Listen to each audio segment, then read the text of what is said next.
Hello Leo, and welcome to your monthly astrology forecast for March. This is for the Sun or the Ascendant. If you're new to my channel, I'd be honoured if you subscribed.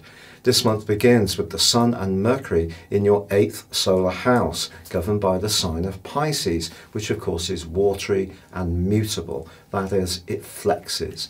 But Mercury is itself in retrograde, and it's not at its best in the sign of Pisces, it's in detriment. So if you have been trying to get some clarity on a long-term financial matter, a business issue, or about where you're most deeply invested in a personal tie, it wouldn't be a surprise. Mercury does, however, reverse back into the sign of Aquarius on the 4th, your sector of relating. And through to the 15th, you have an opportunity to try to get that clarity by reaching out to other people and asking the questions you need answering. But it is also true that on the 5th, we have quite a lot going on. Firstly, Venus moves out of your sister fire sign of Aries, and it climbs right to the top of your solar horoscope, the 10th house, the midheaven. It also embraces Uranus.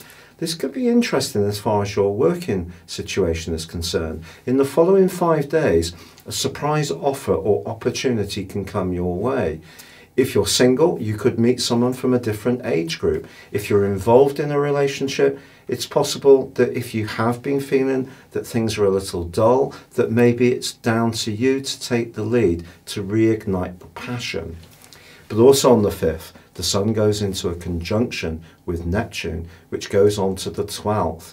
Now, the Sun conjunct Neptune in the 8th house cautions you around shared resources. If you are talking about going into some kind of committed venture, and it seems very, very appealing, and it all seems like it's going forward very smoothly, I would try to imagine, not things in a negative way, but just write down the things that can change. So, for example, if your other circumstances, your wider circumstances altered, how would it impact on this situation?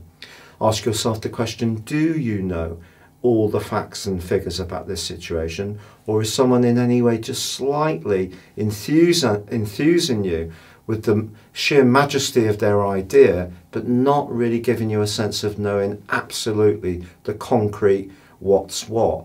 If there's any of this kind of illusory stuff going on, proceed with caution. But you know, the Sun conjunct Neptune can also be really magical, and you could find yourself combining in some kind of very spiritual way, perhaps even a very intimate way in your love life with someone who does really understand you. So it's complex.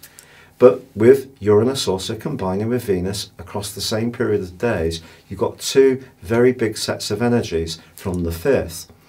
But with Mercury going backwards into Aquarius, it is going to be important to work hard in terms of hearing where other people are coming from. Because sometimes when people send us messages by text or email or just talk to us, we can have almost a preset of what we feel they may be saying, whether it's someone new or someone we've known a while. And I think Mercury going through this retrograde through till the 15th in Aquarius is a fine time to check out just how accurate your filter might be. So that may mean asking a friend who knows you well, that you trust, about their point of view. Just really scrutinise some of your thinking around how you receive information from others. It could be very helpful to you. But also on the 9th, of course, we do have a full moon, and this full moon occurs in Virgo, which for you is your everyday resources, and the Sun is your longer term financial situation and your higher self in terms of where you're invested. But this particular full moon angles up to the duo that is Jupiter and Pluto, which are in your 6th solar house, about where you show sacrifice and where you're most organised. And this is a wonderful combination, Jupiter and Pluto coming together from the 9th right through to the end of the month. Because of course Saturn has been the big player with Pluto, not just at the start of this year, but within 3 degrees for many months of last year. So if you have been feeling not your best in terms of your energy, vitality, or feeling that you have to do all the giving and don't get much back, then I feel now you can find ways to reimagine your approach. So if you are looking for a job, that conjunction, this full moon, and also the conjunction between Uranus and Venus is a great time to do something more spontaneously. And that could bring an opportunity to you that can really delight you. Now from the 10th, Mercury starts to go forwards. Someone you haven't heard from for a while can get in touch. It might go right back until February that there's been this kind of distance between you, whether it's been something that's been physical or something that's just felt like that. It will change from the 10th in a positive way. On the 16th, Mercury rejoins Pisces. But now you're gaining so much more understanding of your situation, as long as you're enabling Mercury to work on your senses in this retrograde, which can be very positive. It doesn't have to all be about snacks. And this brings us through till the 20th, and we have the vernal equinox, and the Sun returns to your sister fire sign of Aries, the first point of the Western tropical zodiac, and we have the new year beginning for us all. Now, just for some clarity, the Western tropical zodiac is based on the seasons. It's not based on another type of astrology, which is very much to do with the current passage of the Sun, and this is very much more to do with Vedic astrology, Indian astrology. So this is the start of our new season. It's not sidereal astrology. And for you, this can be a time to set your intentions about widening your horizons, particularly on the back of the new moon, which occurs on the 24th. And I think it can be around work or your role in life, which is really captivating your attention. But on the 22nd, a really key event occurs because Saturn leaves Capricorn, where it's been for 2¼ years, and it really has been quite exacting there for everybody.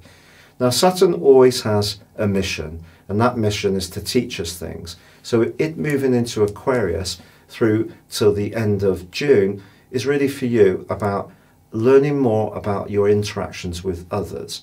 But Saturn's also going to be joined on the last day of this month by Mars, and they're going to be exactly conjunct. So something around a key relationship can come into focus as this month comes to a close. It could give you a jolt. It may make you think again about how you view one particular person.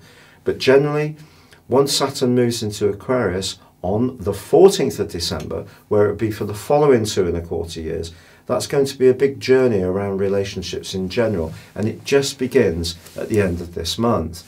But Mercury then goes on to repeat an influence with Uranus that occurred in February, and this is a sparkling alliance. And Mercury's giving you the ability to see beneath the surface, but also connect with Uranus, which is around your worldly situation. So your business acumen, your ability to innovate, to walk a less beaten path, to be more of a leader and more the spontaneous side of your nature, more than the fixed side of your nature, which sticks with what you know. It's embracing your fire. So the Sun moving into Aries and Saturn and Mars moving into your opposite sign is really setting up a wonderful opportunity for you, Leo. And it's going to shift the prism from where it's been so manifestly over the last couple of years, which really has been a lot to do just with the everyday parts of life: work, fitness, diet, health, routines, sacrifices to others. Now you're moving into a time when it can be more about you. If you'd like to know more about astrology in terms of how it influences you to ascend above your zodiac sign, you can get your character analysis and 12-month forecast and get 30% off by clicking the link beneath this video. Or you can choose to have a one-to-one consultation with me. But for now, good luck and goodbye.